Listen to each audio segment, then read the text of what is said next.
The Patoka Lake Watershed. Let's find out what that is in this edition of WJTS Inform. Hello, I'm your host, Bill Potter. Thanks for joining us. Joining me in the studio is John Wade. John is the chairman of the steering committee of the Patoka Lake Watershed. John, welcome to the show. Well, thank you. It's appreciate to be here.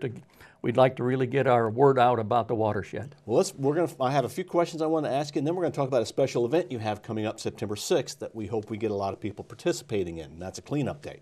First of all, what is the Patoka Lake Watershed? Well, the Patoka Lake Watershed is, if you talk about the Patoka Lake, it's 8,800 acre lake. Well, it has to have water coming from somewhere to form the lake. So the Patoka Lake Watershed is about 100,000 acres of land that surrounds, that drains into the lake. The lake itself has about 161 miles of shoreline, and so everything that comes into that lake, that's what we're concerned about, those tributaries, those rivers, streams, and the lake itself. So I guess in a way we're dealing with pollution and getting the pollution and trash out. Well, we're dealing with pollution. Luckily, since we've been in form since 2007, we haven't found any major impairment to our streams or the lake. So that doesn't mean that we can't keep going and keep the interest there. Well, of course, the work that you're doing continues to do that. Well, you're on a steering committee of the Patoka Lake Watershed. What caused this steering committee to get together? How did that originate? Well, basically what happened was up to about 2006, most of the time you would hear people talk about this tributary or that tributary is bad and coming in, but nobody was doing anything about it as far as getting actual information on that tributary. So the Patoka Lake Water and Sewer District, who takes drinking water out of it, decided that we need to do something about it. So they filed for an IDEM 319 grant, and that was in 2006.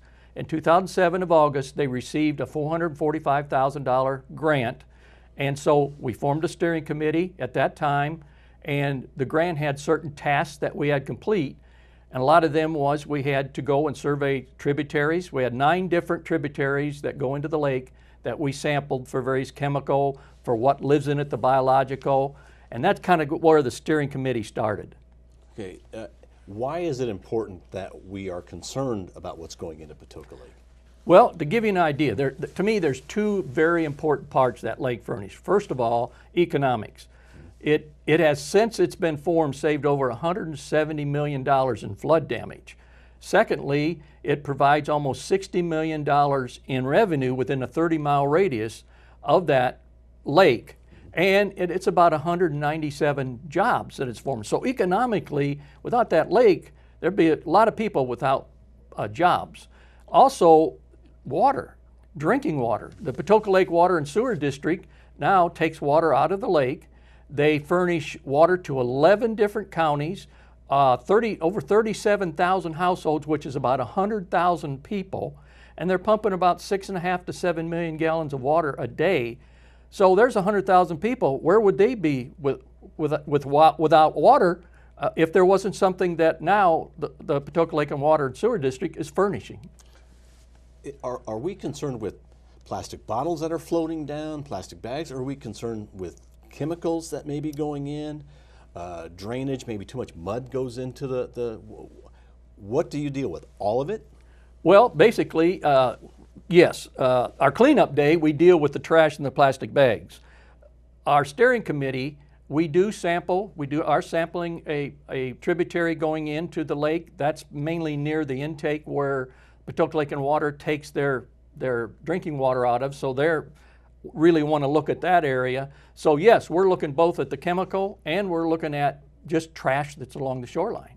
And some of this then I guess is education, finding out maybe we're just letting people know, don't do this. Well, basically yes, that's the second part of our steering committee, education. We have worked up a PowerPoint that has been sent out to all the high school science teachers in the 3-county area, Orange, Crawford, and Du Bois, basically explaining a watershed. People don't understand what a watershed. We all live in a watershed. I don't care where you're at. There's a watershed that water's coming in and eventually comes into a certain area. And everyone is involved in a watershed of one sort of type. But we're more concerned with getting the word out is what's the Patoka Lake Watershed, where's it formed, what's it made up of, and the younger generation is the future to us. So you're having a cleanup day. Let's talk about that. That's September 6th. Yes, we have this will be the 8th annual cleanup day. We emphasize on the shoreline rather than on roads because that's where a lot of trash can compile due to various reasons, wind, boaters. So what we do is, we found starting out that we walk the shoreline. Well, there are areas that is only accessible by boats. Okay. So now we have worked with Patoka Lake Marina and Hoosier Hills Marina. Hoosier Hills will furnish 2 pontoon boats. People can go there, get on a pontoon boat, go out to part of the lake.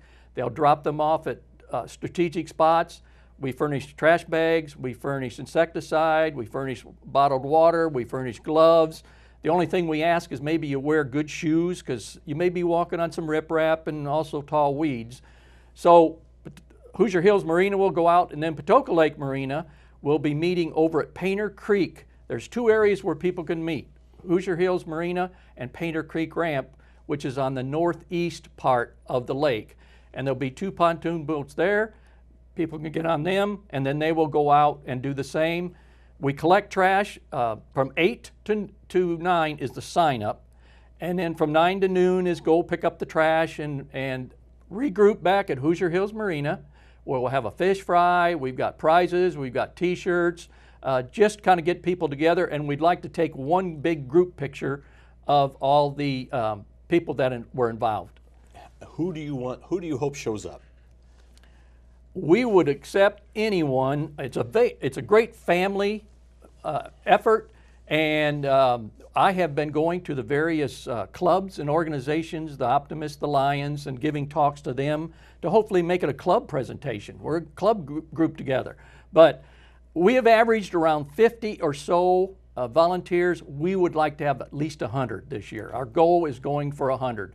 And if we can get that, then we know we're proceeding in the right direction. Now, when people go and participate, are they cleaning the shore, the water, maybe 20 feet into off the shore? What area are they looking Well, at? it varies. If you are walking from a ramp or only accessible by off a road, maybe down the riprap off a road, then most of the stuff may be from the edge of the road down to the water. Okay. But if you're in a boat, most of it is within, I'd say, 10 foot of the water's edge. And if the water is down a little bit, that gives you a little more access to areas that you couldn't normally get to because of where the water was. So a lot depends on where you are at as to how far you may have to walk in. Also, I forgot to mention that we do furnish the big old pickup sticks, so you don't have to bend down and get your trash. It makes it a little convenient, I know, for me to pick up trash. And we'll also furnish little trash bags for the kids, so they don't have to carry big old burden trash bags. And that's a good thing to teach kids to set up a legacy of let's keep our areas clean, whether it happens to be your yard or the tributaries going into Patoka Lake. Right, and it's a perfect example for mom and pop to give an example to the kids of how we do and how we clean and how important this lake is, because I'd be willing to bet that in your TV audience, there are very few that haven't had some access or use of that lake. Right, right, and we want to keep continuing at that. That's why we're here, and that's why we want to continue monitoring, and we are monitoring some of the lake. Basically, taste and odor and health reasons. And if you've heard some of the news up in the northern reservoirs, they've had some problems with health reasons and algae blooms. And so that's what our main concern is. There's certain algae that just aren't good and they produce toxins, and that's what we don't want to have. We don't want our beaches closed. We want good drinking water, and that's our main concern also. Okay, and if somebody wants to participate in the September 6th, you don't need to pre-register. Just show up that morning and wear old clothes. You will get a little dirty, maybe wet, but that's the fun of it. And you provide gloves and things like that. Yes, okay. We'll provide all that. Like I said, maybe have some good shoes on or so. And long pants, I would recommend. But again, it's a very good family type aspect of it. And hopefully we'll get a good group, have a good meal, good fish fry afterwards. Hopefully the weather will accommodate us. There's no rain date. So again, there's 2 spots you can go to, Hoosier Hills Marina between 8 and 9, and there'll be sign-up sheets there. Okay. And then also over at Painter Creek, and there'll be sign-up sheets there. Okay, so that's easy enough. And do you need people with boats, kayaks? Well, we tried to start that, tried to get the boater group into it, and it's after Labor Day, and it just seems like maybe people have dropped down, or just, we never got the influence. What's different is that Patoka Lake, there are no docks and that along the lake, unlike Monroe, where people have docks, and excuse me, and they actually have boats. Where in Patoka Lake, the only way you can put a boat on is in a ramp. So you just don't have the presence of those boats along the shoreline. So that's kind of when we went to the pontoons and that kind of thing. All right. Well, John, thank you very much for coming in and being our guest. Is there anything else that you'd like to add? Just please come September 6th, 8 o'clock to 9. Sign up. You'll have a good time. And you really are only going to be helping until about noon. So it's just your Saturday morning. Right. Till noon. We'll have fish fry afterwards. So I'd say by 1:30, you're out of there. You got some T-shirts. You got some prizes. Have a good time. And you did a good thing. Yes, that's John, right. thank to be you very proud. much for being our Okay, guest. thank you. John Wade, who is the chairman of the steering committee for the Patoka Lake Watershed. It's very important to every one of us. So if you'd like to help them, make sure you participate in Cleanup Day, September 6th. Thank you for watching WJTS Inform. We are local people watching local people.